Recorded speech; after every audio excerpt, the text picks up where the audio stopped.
Olá, boa tarde, amigos telespectadores da TV Cultura Litoral. Começa agora uma nova edição do Opinião Litoral, que recebe hoje, com muito prazer, o comentarista do programa, o advogado Roberto Mohamed Amin Júnior. Boa tarde, Roberto. Tudo bem? Boa tarde, Chico. E olha, Roberto, hoje temos uma pauta assim, extensa, viu? Começando pelas posições recentes do novo presidente da Câmara dos Deputados, recentemente eleito, o jovem deputado Hugo Mota. Vamos ver algumas declarações de Hugo Mota que têm gerado críticas na base governista. Vamos ver. As afirmações foram feitas à Rádio Arapuã, da Paraíba. Primeiro, o que aconteceu não pode ser admitido que aconteça novamente. Foi uma agressão às instituições. Uma agressão inimaginável. Acho que ninguém imaginava que aquilo pudesse acontecer. Agora, querer dizer que foi um golpe tem que ter um líder, golpe tem que ter uma pessoa estimulando, tem que ter apoio de outras instituições interessadas, como as Forças Armadas. Não teve isso. A declaração acontece em meio à pressão de parlamentares aliados de Jair Bolsonaro para que a Câmara avance na proposta de anistia aos condenados pelos atos antidemocráticos do 8 de janeiro. Nós temos depoimentos à Polícia Federal do comandante do Exército do Bolsonaro, do comandante da Aeronáutica do Bolsonaro, falando claramente que participar de reunião com o Bolsonaro tinha a minuta do golpe. Outra fala polêmica de Hugo Mota foi sobre a lei da ficha limpa, um projeto de lei do deputado Bibo Nunes, do PL do Rio Grande do Sul, pretende reduzir o período de ineligibilidade de políticos condenados de 8 para 2 anos.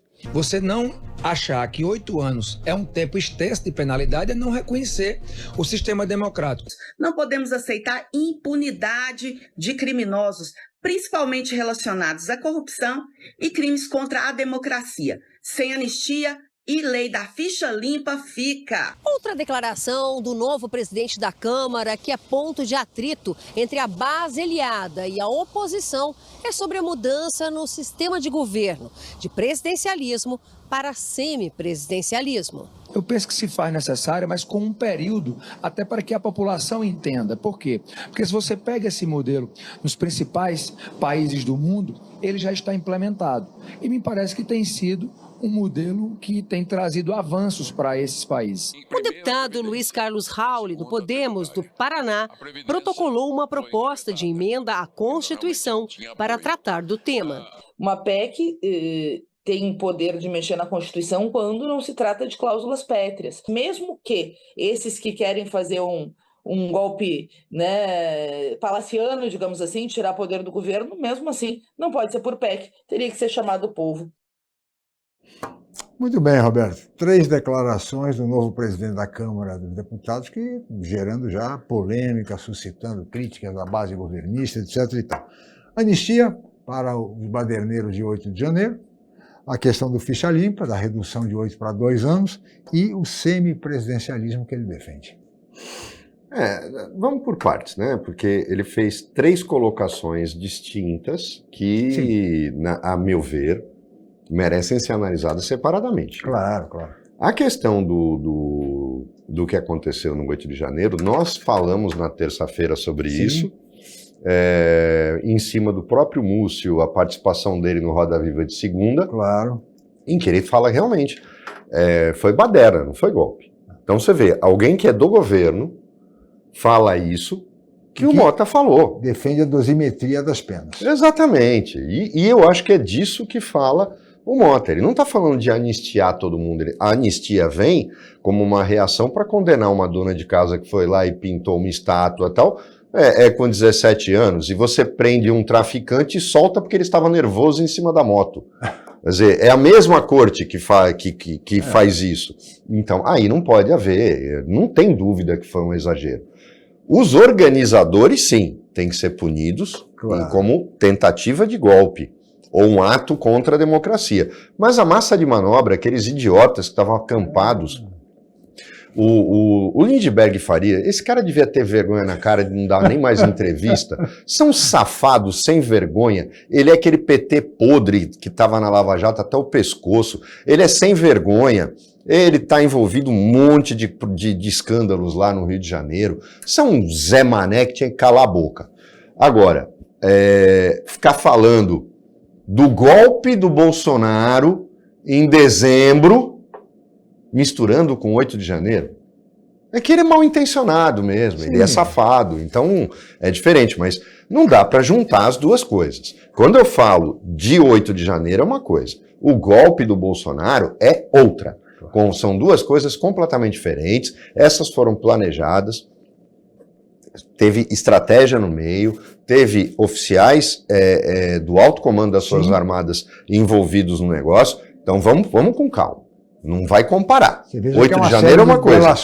Delações que comprovam. Exatamente. 8 de janeiro é uma coisa, o golpe, a tentativa de golpe em dezembro de 22 é outra completamente diferente. Então, quando o cara já quer misturar as coisas, ele está sendo mal intencionado. Sim, o que para ele não é novidade. Né? Agora, eu acho que se fizesse um campeonato dos diretórios estaduais do PT, o PT do Rio ganhava de longe. Por causa de gente como ele.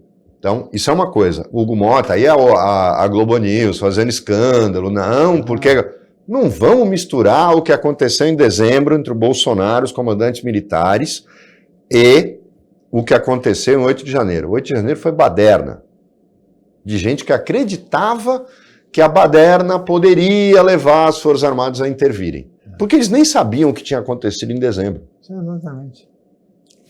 Então, isso é uma coisa. A segunda, o que ele falou da ficha limpa, isso para mim é uma cinte. Quando ele vira e fala que 8 anos é uma eternidade. É uma eternidade? Pergunta para nós, que tivemos que ver o Collor ser cassado pela segunda vez. É eternidade?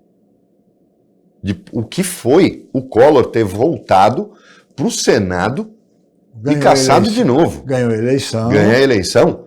8 anos passou rapidinho, pelo menos para nós a gente nem sentiu, porque tinha que ter um cara lá de volta. Então, desculpa, o deputado está completamente equivocado, 8 anos é pouco. Num país sério, seria mais. 8 anos é muito pouco. Nem voltava. Não tinha nem que discutir esse tipo de coisa. Isso aí isso é defender corrupto. E o terceiro, que é a questão do semipresidencialismo, que o próprio Múcio também falou, e tem gente agora falando, não, tem que ser plebiscito. Não tem que ser plebiscito. A Constituição colocou esta situação, quando foi promulgada, era uma situação. A mudança de regime não precisa, não há nada na Constituição que diga que precisa passar por consulta popular para mudar. Claro que não. Lógico que a gente não sabe o que o Supremo vai decidir, porque se o Congresso fizer uma emenda, uma emenda à Constituição, eles vão, lógico que o PT vai querer discutir lá. O PT está esquecendo que hoje é o Lula, e amanhã? Pois é. Pode ser a volta da direita, que vai ter que se contentar em governar com o Centrão. Então vamos devagar, porque isso vai valer para todo mundo. Todo mundo, eu também acho. Eu queria antecipar as coisas agora, Roberto. Como foi a reeleição do Fernando Henrique, que o PT fez aquele escândalo todo, Sim. E que na verdade acabou beneficiando depois. O PT ficou 18 anos no poder. Exatamente. Depois de ter perdido várias eleições. Exatamente. Né? Agora, nessa hipótese ainda remota do semipresidencialismo, digamos, apenas para efeito de argumentação, se fosse aprovado o semipresidencialismo, quem é que o Lula escolheria para ser premier, primeiro-ministro? Se ele fosse louco, ele escolheria o Lira.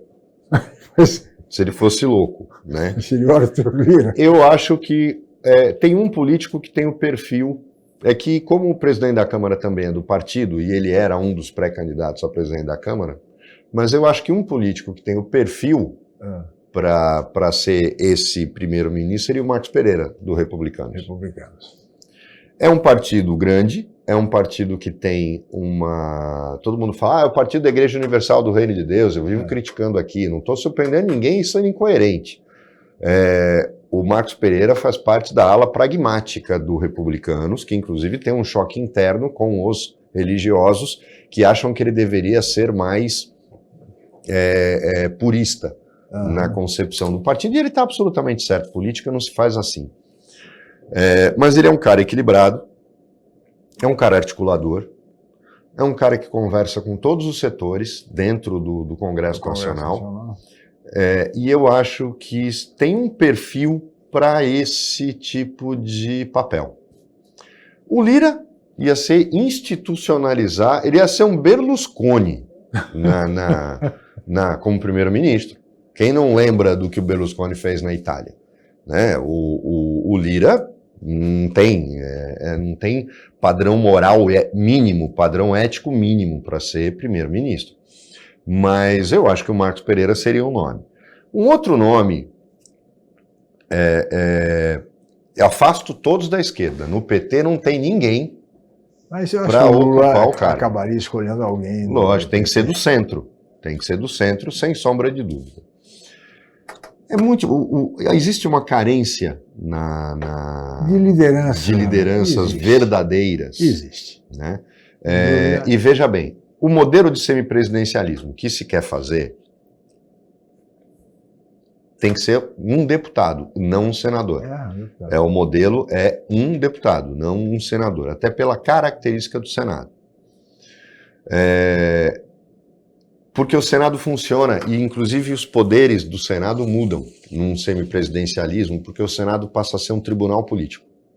Ele passa a acumular, ele já tem essa função, só que não é em alto grau, mas ele funcionaria como funciona o Senado americano. O Senado americano, ele além de ter o papel legislativo, ele é um tribunal político.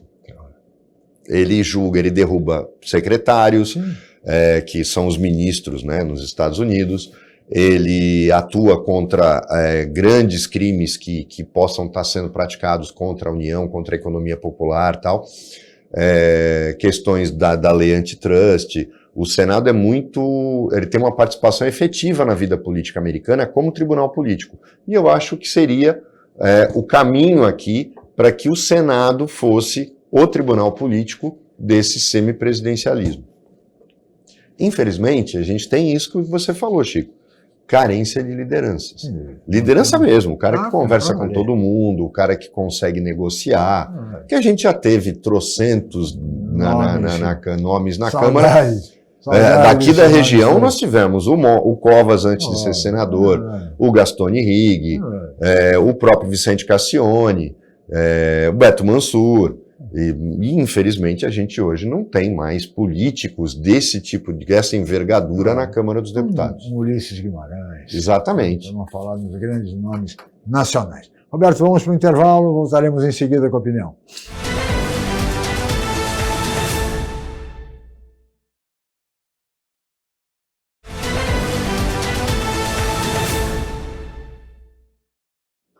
Muito bem, de volta com a opinião que recebe hoje o comentarista do programa, o advogado Roberto Mohamed Amin Júnior.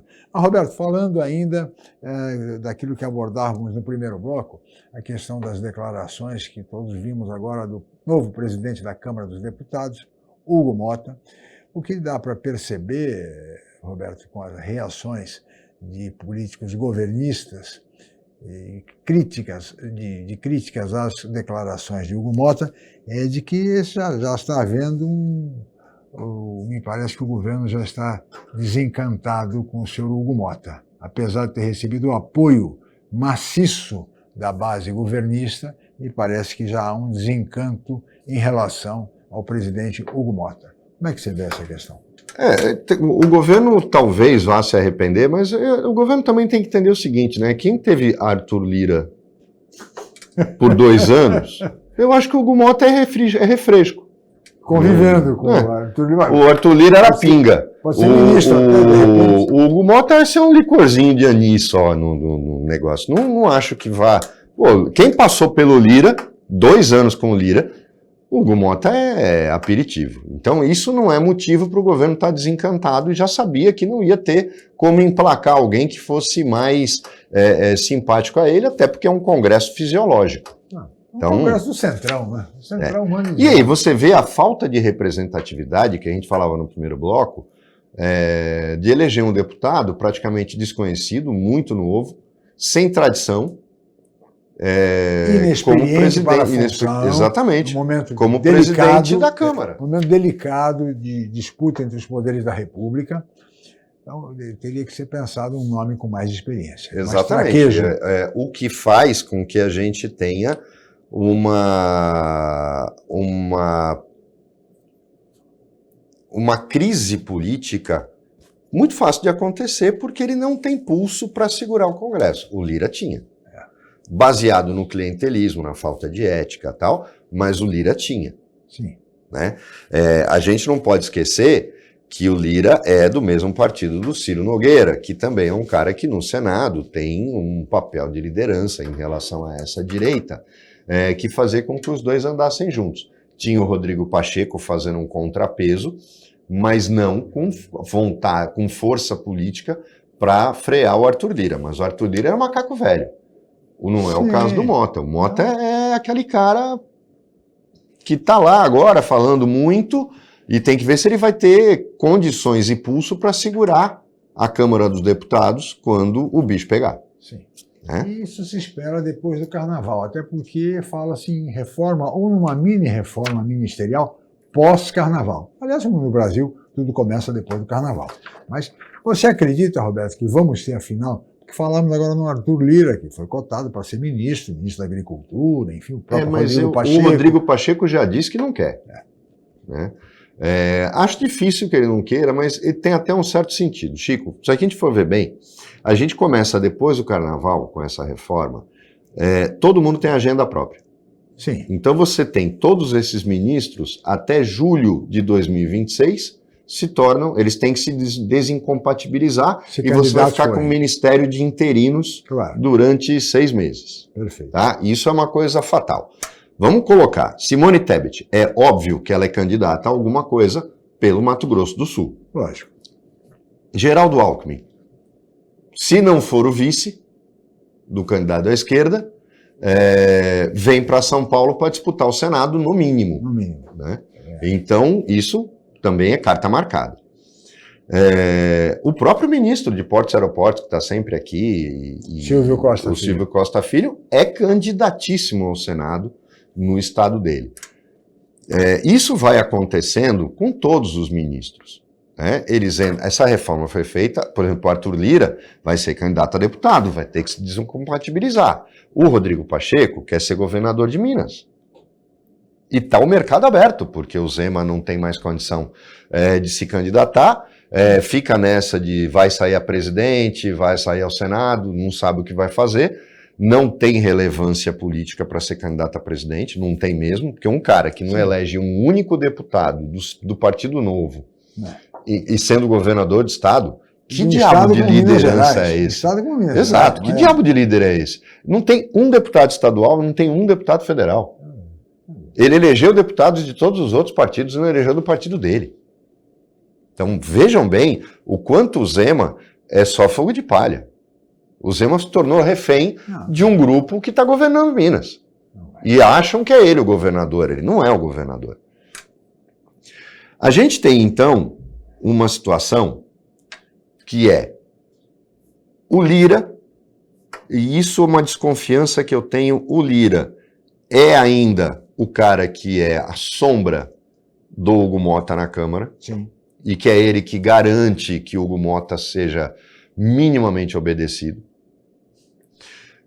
E aí eu não acho que ministro da Agricultura seria o cara que ele quer alguma coisa, só se fosse para ficar próximo ao agronegócio e tal, mas o Lira provavelmente iria querer um papel mais relevante nessa articulação política. Articulação política, exatamente. Mas que, veja, cujo ministro também balança, porque o ministro Alexandre... Que não é ele que faz, né, a articulação política, ele só finge. Quem faz hoje é o Rui Costa é o primeiro-ministro. Claro. Né? E é isso que me preocupa, Chico. Já foi, algumas fontes do PT dizem que com o Rui Costa ninguém mexe. Todo mundo está vendo que o Haddad não tem a mínima condição de ser ministro da Fazenda. A Nízia Trindade vai deixar o cargo. Ela não tem a mínima condição. Essa mulher foi um desastre no Ministério da Saúde. E é uma área extremamente complexa e importante para o sucesso de um governo. Mas também aí tem um aspecto, viu, Roberto? Ela é do Rio de Janeiro e todos primeira leva de assessores e tal, o primeiro escalão, é do PSOL do Rio de Janeiro. O Ministério da Saúde hoje está na mão do PSOL. Que é um partido que é um desastre administrando, sempre foi. Pois é. E politicamente para o PT, essa aliança com o PSOL, a gente viu o que aconteceu com o Boulos aqui, ela é horrorosa. Você acha que o Padilha, só faz mal para eles. O Padilha pode ser o ministro da Saúde? Porque o Padilha tem um backup muito ministro. bom, porque como ministro da Saúde ele foi excepcional. Ele não chegou a ser brilhante, como foi o Serra, na minha opinião, Sim, mas foi um cara que fez um bom trabalho no Ministério da Saúde, quer dizer, solução caseira. Já evitava esse desgaste todo que ele está tendo, bota ele no Ministério da Saúde, deixa ele lá no ministério que ele já sabe lidar e pronto. Mas o Rui Costa... E libera o Ministério das Relações Institucionais. Exato. Isso interessaria, por exemplo, ao Arthur Lira. Exatamente. Esse seria o ministério e aí sim o Lula poderia se arriscar a atrair o PP e uma boa parte da direita, por quê? Peraí, eu estou te dando articulação política. É claro. Você vai ter a relação com o Você Mota. me deve. Você. Exatamente. Só que isso só é possível, Chico, se tirar o Rui Costa da Casa Civil. Bom, aí, porque o Rui Costa tem feito o papel de primeiro-ministro.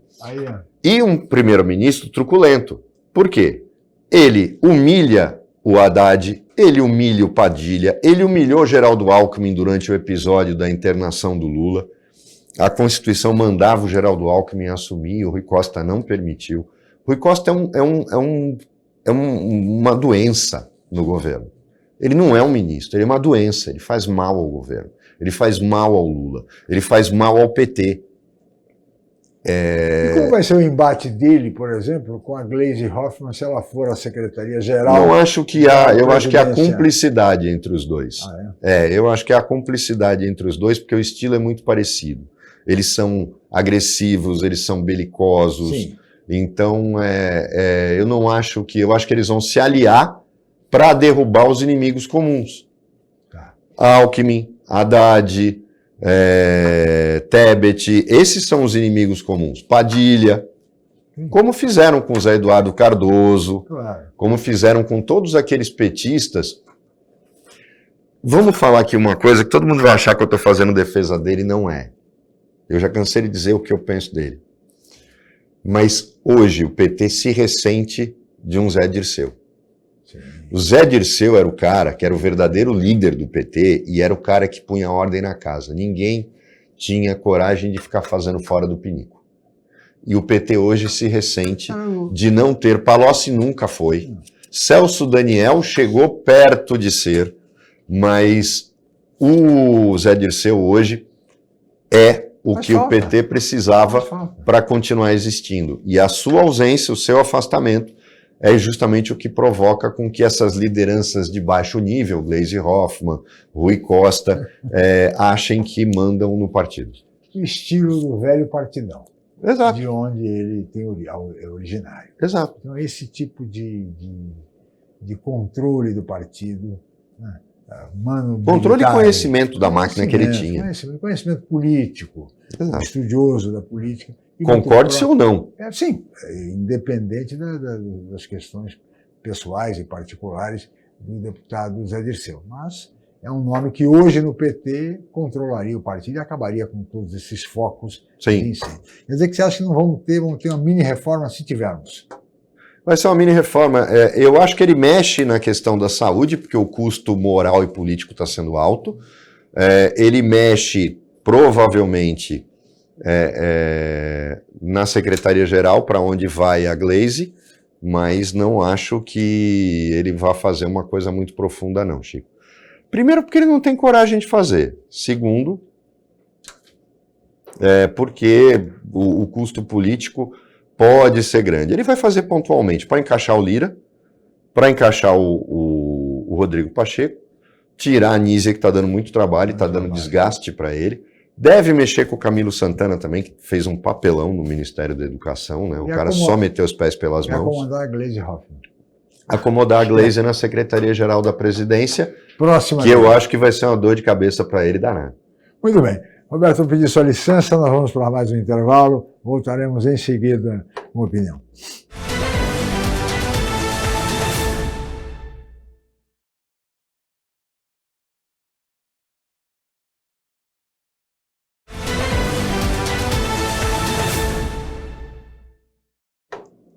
Muito bem, estamos de volta com a Opinião, que hoje recebe o comentarista do programa, o advogado Roberto Mohamed Amin Júnior. E agora, Roberto, vamos trazer uma matéria que ela chama muita atenção, viu? Ao tal de Vale Peru, no Tribunal de Justiça do Mato Grosso. Vale Peru, Vale Alimentação, no valor de R$10 mil para magistrados e alguns servidores. Vamos ver, por favor. Vale Peru de R$10 mil. Que Peru é esse, minha gente? Eu sei que o alimento está caro, mas R$10 mil no Vale Peru atende necessidade nutricional, segundo o Tribunal de Justiça de Mato Grosso. 10 mil no Peru? Que Peru é esse, hein? Que inflação do Peru foi essa que eu me perdi aqui? Confesso que eu prefiro outras aves do que o Peru. Mas o Tribunal de Justiça de Mato Grosso deu explicações ao Supremo depois da determinação do Cristiano Zanin, ministro. O ministro deu 5 dias para que o presidente do TJ, José Zuquim Nogueira, explicasse o valor alimentação de R$10 mil concedido aos servidores em dezembro. O valor padrão mensal é de R$2 mil. Em manifestação enviada ao Supremo, o TJ de Mato Grosso fala em necessidades nutricionais. Muito bem, é a matéria da UOL e do colega jornalista Diego Sarza, que foi o locutor dessa matéria. Roberto, Vale Peru de R$10 mil. Roberto. Você sabe que tem alguns presidentes de TJ que eles não têm noção do que eles fazem, e eles fazem mais mal do que bem a imagem do judiciário, que já não é boa. Isso aí é sério. A gente já tem o Supremo, que é um problema, e a gente agora tem o maior problema, que é... Isso me lembra o Nalini, quando foi presidente do TJ de São Paulo, num Roda Viva, defendendo o Vale Terno. O auxílio paletó que tinha no Tribunal de Justiça de São Paulo, e fugindo da pergunta da menina que perguntava da lista de desembargadores que ganhavam mais de R$100 mil por mês no Tribunal de São Paulo. Isso é uma coisa que não tem cabimento. Vejam bem, e não é só para os juízes. O vale de 10 mil não foi para o juiz, foi para todos os servidores, que são os caras que ocupam um cargo comissionado, assessor de juiz, chefe de gabinete dos desembargadores. As necessidades nutricionais dele podem ser diferentes das nossas, né? Mas ninguém está falando de nutrição, porque eu não preciso comer lagosta para comer proteína, né? Claro. Bife de soja também tem. O grande problema é você dar um vale-refeição em dezembro de 10 mil para um tribunal num país onde o salário mínimo é de R$1.600, R$1.500. Chico, não tem cabimento. E o vale lá era 2 mil, que já é um vale bom. Já é um vale, porque se você pensar, R$2 mil, mais que o salário isso dá R$100 por dia, porque eles trabalham 5 dias por semana. Eu acho que é esse tipo de cultura que nós temos no serviço público, Chico, que tem que acabar. A falta de lei, como tem, por exemplo, até aqui em Santos. Como é que eu posso dar direito ao funcionário faltar? Algo que existia, lei, que podia, né? Contava em dobro para aposentadoria se você não recebesse, que era licença-prêmio. Se eu fico lá sem faltar 5 anos, e era sem faltar entre aspas, né? Atestado pode e tal. Quer dizer, eu sou premiado por cumprir minha obrigação. Sim. O serviço público tem coisas que não tem sentido. Eu acho que o juiz, ele pode ganhar 100 mil se ele tiver ganho de produtividade, sim. O problema é que eles não têm vínculo nenhum com a produtividade. O Ministério Público de São Paulo acaba de aprovar um negócio aí de uma verba indenizatória por excesso de trabalho. Excesso de trabalho. Como assim excesso de trabalho, em anos passados, a coisa se acumulando aí. É uma coisa vergonhosa. Isso é escandaloso, isso não pode, não poderia jamais ter sido. O problema é que é o próprio judiciário julgando para ele mesmo, porque se os promotores conseguiram, nós vamos conseguir para nós também. Claro. Ou seja, o judiciário virou um poço sem fundo. Eu já disse aqui, uma justiça que não serve para nada como a justiça militar, ela existe para quê? Quanto ela custa? Ela custa mais de 5 bilhões. Para os cofres públicos, que poderiam estar sendo usados em outra coisa. Uma justiça que não serve para nada. Precisando de recursos, por exemplo. 5 bilhões que podiam ter ido para lá. Você vai julgar um militar, corte marcial. Para crime comum, vai responder na justiça. Claro. Acaba com essa estrutura. Não serve para nada. Para nada. A justiça eleitoral, já cansei de falar aqui, o Tribunal de Justiça, os tribunais de justiça dos estados e o STJ, uma turma do STJ, substituem toda a estrutura da justiça eleitoral, que já é bancada pelos tribunais de justiça. Então, onde a gente está indo? Por que esse país não entende que é hora de reformar o Estado? Não do jeito que esse idiota do Elon Musk está fazendo nos Estados Unidos. A gente não precisa mandar a gente embora. A gente precisa disciplinar o Estado, enxugar esses ralos que ele tem, que são uma coisa escandalosa, Chico. Reforma do Estado. Eu nunca vou me esquecer, não falecido opinião da TV Mar, greve do Tribunal de Justiça de São Paulo, dos escreventes, você apresentando o programa. Nós recebemos, eu não lembro qual era o desembargador, e ele foi questionado, eu questionei, como é que podia, no meio de uma greve, em que o tribunal dizia que não tinha dinheiro para dar o aumento que os funcionários queriam, neste mesmo período é autorizada a troca de todos os carros, porque naquela época cada desembargador tinha um carro. Me lembro bem disso. Autoriza a troca dos carros dos desembargadores. O dinheiro gasto com os carros não dava para pagar o aumento dos servidores? Concordo, mas é coisa do exemplo. Exemplo, procedimento. E foi o que nós questionamos com ele. Claro. Como é que o senhor tem moral para dizer para o funcionário que ele tem que voltar para o trabalho porque o senhor não tem dinheiro para pagá-lo, mas o senhor acabou de autorizar pagamento de atrasados para os juízes, que ganham bem, e autoriza a troca dos carros dos desembargadores? Pô, vai trabalhar de carro. Lógico. Então, são coisas que não tem... Chico, são coisas que não têm sentido. É uma estrutura que vem lá do tempo do Império, da corte portuguesa quando veio para cá, e que não acabou até hoje. Nós substituímos os barões, os duques, os condes, os viscondes, trocamos por desembargadores, por ministros, chefes de gabinete, ministros. Isso tem que acabar. Isso tem que acabar. E aí não é só o judiciário, é toda a estrutura. É o número de assessores que tem um deputado, que tem um vereador, que tem um deputado estadual. Isso é absurdo, é vergonhoso. Não precisa desse penduricalho todo de gente. Então vamos começar a cortar esse tipo de coisa. Vamos começar a acabar com esse malefício que a gente tem na sociedade. Roberto, para a reforma do Estado brasileiro. Talvez a reforma mais importante que o país precisa seja exatamente essa. E eles fingem que não é com eles e não vão fazer nunca, ô Chico. A reforma política veio na marra. Sim. Que foi a questão da cláusula de barreira, ou a cláusula de desempenho, e que agora está aí, os partidos estão tendo que se unir. Não atende ninguém, não é o completo. Não. Está faltando muita coisa. Mas a reforma do Estado não sai. Não sai porque vai cortar na carne de muita gente. E uma coisa que político brasileiro não admite, na verdade a autoridade brasileira não permite. Uma vez, uma amiga que trabalhava no judiciário, chegou para mim e falou, nós estamos há 4 anos sem aumento. E é um absurdo. Eu falei, tá, quanto você ganha? Tanto. Você acha que é o preço de mercado para uma pessoa que bate carimbo? Para uma pessoa que atende balcão? Você acha mesmo que você ganha pouco? Não. Eu falei assim, então, 5 anos sem aumento fez você continuar ganhando acima do mercado para o que você faz. Fica quieta. Não reclama da vida.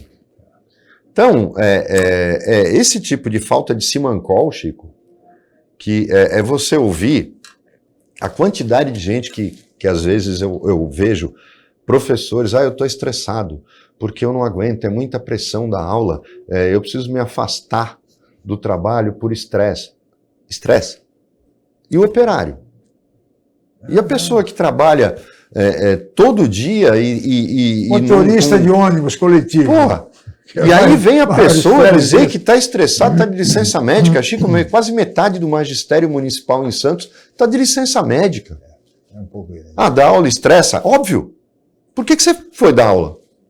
Por que foi para essa profissão? Então são coisas que a gente tem que começar a rever. Quando eu disse aqui, e aí caem matando em cima de mim, quando eu falo isso, mas, por exemplo, a ideia do Tarcísio de escola militar, cívico-militar, é um absurdo. Mas OS para escolas, eu não acho que seja. A OS, o Arnaldo Haddad, o nosso querido Arnaldo Haddad, quando vem aqui e fala das OS, eu entendo, elas têm que ser muito bem fiscalizadas. Claro. É um ninho de corrupção. Mas a ideia não é ruim. O problema é que a gente vê o político brasileiro sempre transformando coisas boas em coisas ruins. A ideia da OS, por que ela é boa? Você faz concurso para médico, mas aí o cara tem o quê? Estabilidade. Sim. A estabilidade é inimiga da produtividade. Elas não conseguem conviver no mesmo espaço. Aí você contrata um médico, e por isso que eu falo que estabilidade para um policial é uma coisa, estabilidade para um fiscal é uma coisa, agora estabilidade para professor, estabilidade para médico, estabilidade para dentista, estabilidade para atendente de balcão, eu não consigo entender o fundamento da estabilidade. Aí você pega esse médico, tá cheio de médico no HC, que está trabalhando no Einstein, mas está com o ponto dele batido lá no HC, porque o que ele quer é a aposentadoria do Estado. E ele está lá fazendo consulta de R$800 no Sírio e no Einstein. Tá cheio. Não vou dar nome, mas tá cheio. O dia que o Ministério Público pegasse um promotor decente, né, desses que é contra o acúmulo de serviço, e fosse lá fazer a checagem do ponto, porra, tinha um monte de cara que ia estar respondendo processo criminal. E a mesma coisa acontece aqui. Como é que o cara consegue fazer 4 plantões de 12 horas no mesmo dia? É impossível, né? Nem viagem astral, porque ele só consegue estar em 2 lugares, um fisicamente e outro espiritualmente. Não tem como. Mas os caras fazem. Aí o que é a ideia da OS? Se contrata pela CLT. Sim. Então você é um cessionário que vai contratar pela CLT, porque se não trabalhar vai para a rua. Só que aí tem que pagar a propina do cara que fez o edital, tem que pagar a propina do prefeito, tem que pagar a propina do secretário. O que a OS faz? Ela cobra 4 e põe 1 no plantão. Tal. Ela tem que ser fiscalizada. E, na minha opinião, uma fiscalização externa. Não é fiscalização da prefeitura, que pode estar envolvida justamente na falcatrua. Então, a gente tem que tomar muito cuidado quando fala, porque o problema não é a OS. A OS é uma ótima ideia, distorcida. Se for bem fiscalizada, funciona. A mesma coisa escola, Chico. Em vez de pegar um médico, dar estabilidade, uma professora, dar estabilidade para ela com direito a falta de lei, licença médica por estresse ou raio que o parta, contrata pela CLT. Se não produzir, vai embora. Eu sei que vai ter um monte de gente colocando minha foto para jogar dardo em cima. Agora, é preciso fazer com que o Estado seja racional e, principalmente, pare de de trabalhar com 2 coisas que são inimigas, estabilidade com produtividade. Muito bem, Roberto, vamos para o intervalo, voltaremos em seguida com a opinião.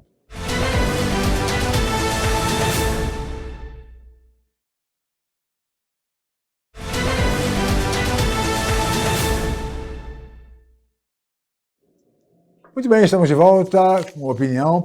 Vamos agora para o último bloco do programa, com a participação do nosso comentarista, o advogado Roberto Mohamed Amin Júnior, que no bloco anterior abordava a questão das OS, das organizações sociais.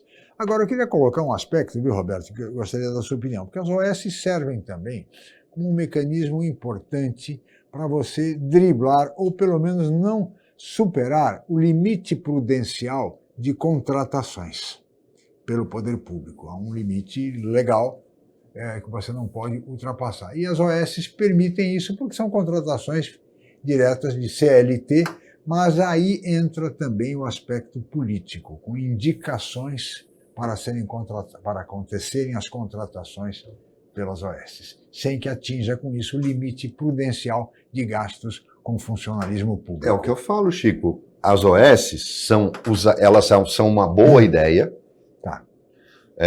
porque eu entendo que toda vez que você cria um cargo, por exemplo, nós vamos arrumar um monte de inimigo nessa sexta-feira. Defensoria Pública é uma coisa para mim que não faz sentido. Tá. O cara é estatutário, vai se aposentar como defensor público para fazer algo que um convênio com a Ordem dos Advogados do Brasil resolve. Como resolvia antigamente. Exatamente. Só que não tem ninguém se aposentando, que vai ficar pendurado o resto da vida lá, tal. Eu sou a favor, inclusive, de uma coisa muito simples. Passa todos eles para o Ministério Público. Eles não estão com excesso de trabalho?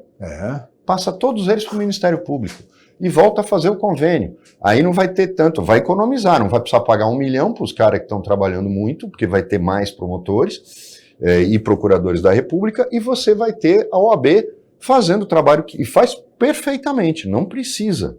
Eles são totalmente, aí já vão xingar, falar que não tem nada a ver, mas tem, não tem nunca. A defesa de interesses difusos e coletivos e de danos à sociedade não tem que ser feita por um defensor público, é pelo próprio Ministério Público, que eu acho que tem poderes até demais.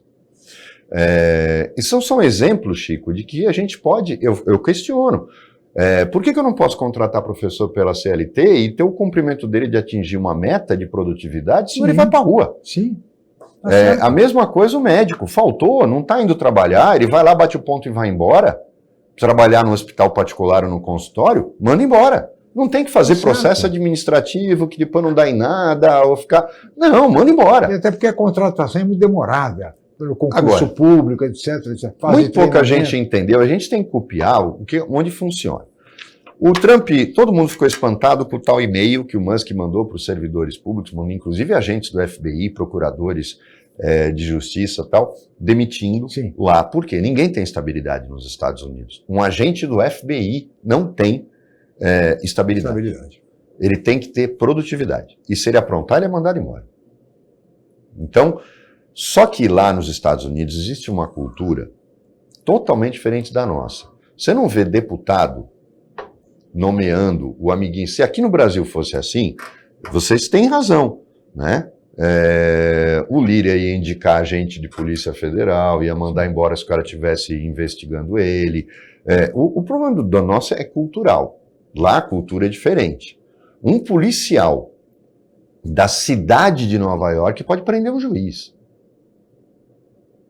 Com ordem judicial? Claro. Sim, mas ele pode prender um juiz, ele pode investigar um juiz. Um promotor não tem medo de ir para cima de um juiz. Aqui eles têm medo de ser perseguidos depois. Então, a gente cria castas no Brasil, e é cultural isso nosso, e acaba não indo contra o verdadeiro problema, Chico. A OS é um instrumento que me permite minimamente me aproximar da iniciativa privada. Claro. Por quê? Por que se fala tanto em privatização? O governador de estado, por exemplo, para ele só a iniciativa privada salva. Né? Ele dá aleluia para a iniciativa privada. O discurso dele está correto, num país que é um absurdo, quando na verdade é o que eu falo. O governador de estado, todo mundo, ele é um grande gestor, para mim ele é um grande corretor. Porque o negócio dele é vender. Sim. Gestor é aquele que transforma um negócio que está sendo mal administrado em bem administrado, e não é vendendo. É simples. Claro. Se eu estou vendendo, é porque eu me reconheço incompetente para fazer aquilo funcionar. Então eu não sou um bom gestor. Isso é uma coisa, eu não sei por que se criam determinados conceitos que não tem nada a ver com a realidade. Se eu sou gestor, eu não vou vender a Sabesp.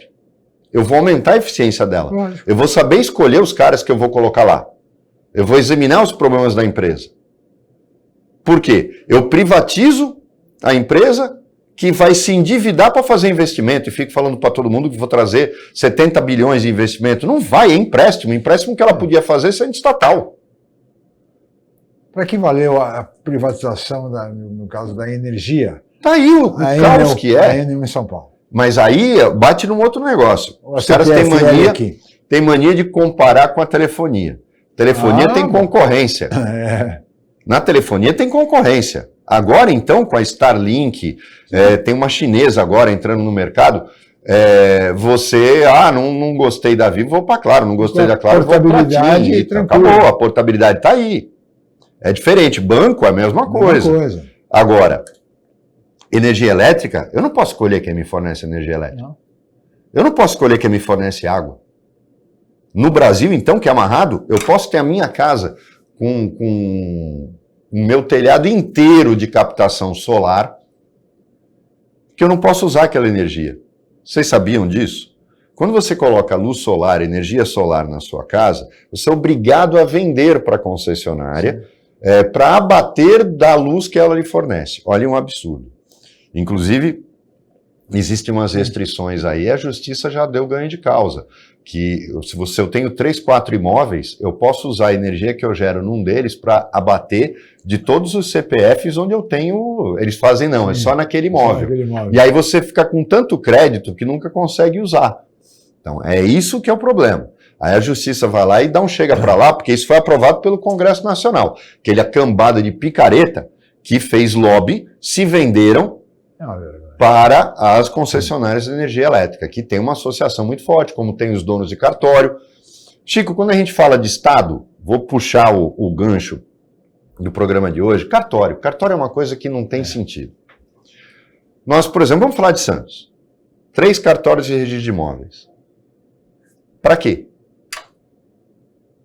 Por que o duplo registro? Porque eu tenho que ter o imóvel na prefeitura registrado e incorporar no registro de imóveis. Por que a prefeitura não pode fazer? Claro. Tudo na prefeitura. Seria bem mais fácil. Para quê? Mais barato. Cartório de títulos e documentos. Para quê? Cartório de protesto. Protesto não existe mais. Depois do Serasa e do Cadim, para que protesto? Cartório de registro civil. Quem faz certidão de nascimento ou de óbito é o médico.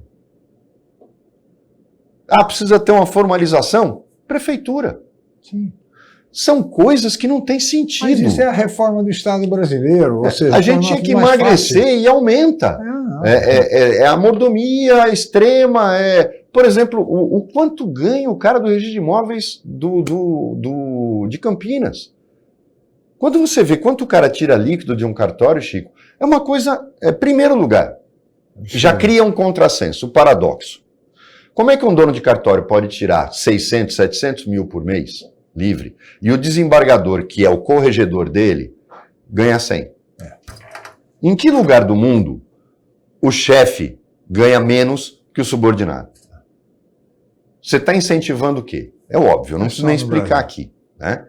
Então, são essas coisas, a gente tem que mudar o Estado, a gente tem que acelerar a mudança. Tem tantas coisas, Roberto, por exemplo, o procedimento licitatório. Tantos problemas derivam disso, isso teria que ser revisto, teria que ser facilitado, porque tudo é o menor preço, e o menor preço nem sempre é o melhor, é a melhor qualidade. E isso ninguém fala nisso. Mas, Chico, nós já falamos aqui, como é que eu tenho fundamento de querer fazer pregão para uma compra emergencial de 2, 3 mil reais? Sim. Não pode, a lei não deixa, e faça um contrato de lixo de 30 anos sem que esteja colocada a destinação. Ou seja, por que 30 anos? Ah, porque vai ter investimento. Qual é o investimento? A destinação não foi definida. Então, são essas coisas que a gente não consegue entender. Por conta de uma lei, agora tudo é pregão, tudo é pregão. E o pregão faz com que uma empresa que fica dentro do complexo do Alemão, no Rio de Janeiro, vá fornecer pão francês para as escolas daqui. Ora, não tem lógica isso. Uniforme escolar. Uniforme escolar também. Aí você chega e tem um vereador que vai lá e apresenta um projeto e fala assim, olha, essa cidade fizeram assim. A prefeitura faz o desenho do uniforme, escolhe o tecido, faz isso. E aí faz um chamamento público, que é uma forma de licitação. Faz um chamamento público, quem quer produzir e comercializar o uniforme na região. A prefeitura vai dar um vale para os pais e vai dizer, olha, fulano, vendem o material escolar e fulano, o uniforme. O comerciante da região recebe este vale, vai na prefeitura e recebe uma vez por mês ou a cada 2 meses. Você mantém o dinheiro na cidade. Claro. É democrático e não falta, porque ninguém vai querer. Se faltar aqui, tem aqui ali. E todo mundo fornece. Exatamente. Aí vem alguém e faz assim um parecer. Não pode, tem que fazer licitação, lógico. O negócio é comprar de uma empresa no meio da favela, do complexo do Alemão, que não vai fornecer. Exatamente. E aí você vai ter que fazer um contrato emergencial, que todo mundo adora, né? Para poder suprir, senão as crianças vão ficar sem uniforme. A do pão francês, para mim, é escandalosa. Só recebe o uniforme dali a 6 meses. Chico, fizeram uma mudança na lei de licitação, que antes até 8 mil reais você podia ter liberdade para fazer compra de parafuso, de tal. Acabaram com isso. Primeiro que não moraliza nada, a gente viu que as emendas PIX são imorais, só que destruíram a administração pública. Olhem o absurdo. Antes, uma diretora de escola recebendo R$8.000 por mês, numa escola padrão municipal de Santos, ela comprava pão na padaria da esquina. E todo padeiro ia lá, ia querer fornecer. Ele levava o pão, no final do mês ela pagava. Acabou, resolveu o problema. Agora não. Você mantém o dinheiro na cidade, você mantém a produção aqui, o emprego na cidade. E a honestidade, porque o preço...